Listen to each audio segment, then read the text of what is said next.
everyone, Sherry Canino here for the Jessica Sporn Designs creative team. Today I'm going to show you how I repurposed a bottle into a fun fall decoration. Here's a list of the stencils that I used for this project. I started out by just creating some fun painted background paper. I used a deli sheet, and you could certainly use jelly prints for this, but I chose to do some painted papers instead. I took a deli sheet and I just painted it a pale yellow for a background, just so it wouldn't be quite so see-through.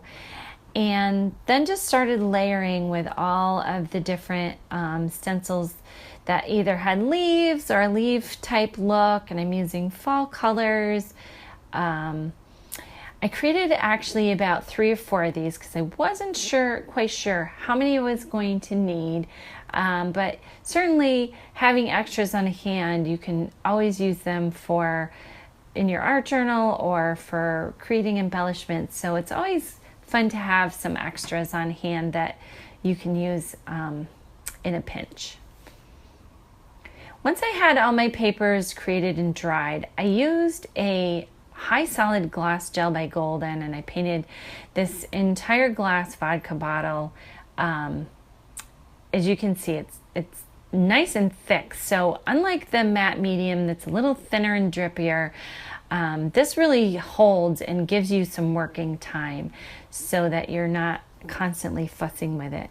And you want to also apply a layer over the top when you're done, just like a decoupage type of thing, just to make sure that they stay in place.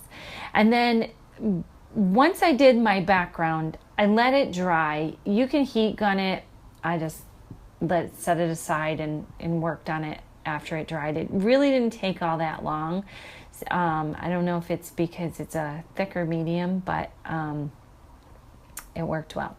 So here I'm going to show you how I created one of my focal points. Painting some deli paper with some teal golden paint, and I'm going to be layering one of the owls from the stencil 3 Owls and a Branch to apply to my bottle now that it's dry. I love owls, so anytime I can use this stencil, it's a good day. So I'm just using some dark violet and pouncing with just a sponge. You can use any kind of sponge. And now I'm offsetting it, or it's also called stencil bumping.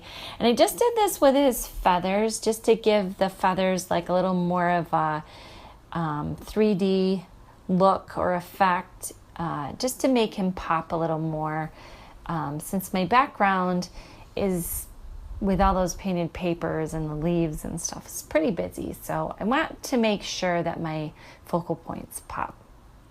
I did dry it, or you can set it aside to dry. And then I cut him out and used the same process, applied the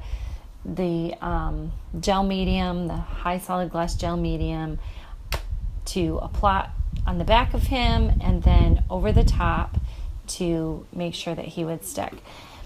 I took some dictionary paper and I just stenciled out Happy Fall. I had to pick out different letters from the stencil to get the word fall. So always you can, pretty much usually find what you want. You just gotta look for the letters. Now I want to give it a vintage look, so I took some archival inks and brown and an orange and just, dabbing with a sponge over it.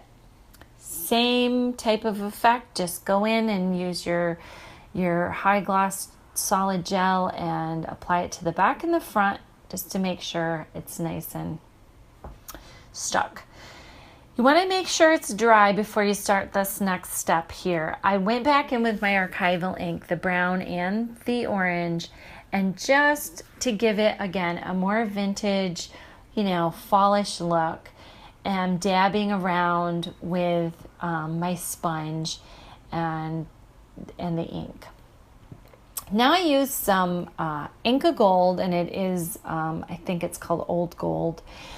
And I'm just applying a little bit here and there with my finger, just again to give it some, vintage, just shimmer. And I love how it looks. I had this little bow tie from something, I don't know, but I thought it would look so cute on him. It was a Halloween one, so I put that on the little guy. And here I'm using, you could use stickles, any kind of glitter that you want. I think mine was Viva Decor. And again, I just want to give it a little bit of additional shimmer. And now I'm coming in with some Prima Pearls. And they're in like a bronze type color. I've had these like forever. And I'm cutting them apart and just applying them at the top. Adding all these fun elements, I feel like it just gives it a nice vintagey fall steampunk kind of look. Lastly, I took a cork that I found that will fit in the top of this, and I applied the Inca Gold to that as well, and then fit that right in the top. I also added some green ribbon around the top that I also then applied a little bit of the Inca Gold to. Again, you want to use your medium to put around there, and then just, wind it around.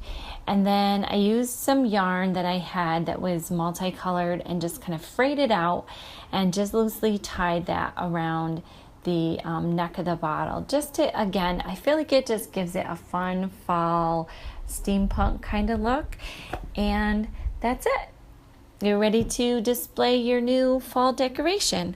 Hope everyone enjoyed this tutorial, and if you did, give me a thumbs up, leave us a comment. Don't forget to subscribe to Jessica Sporn Designs. Thanks so much for watching.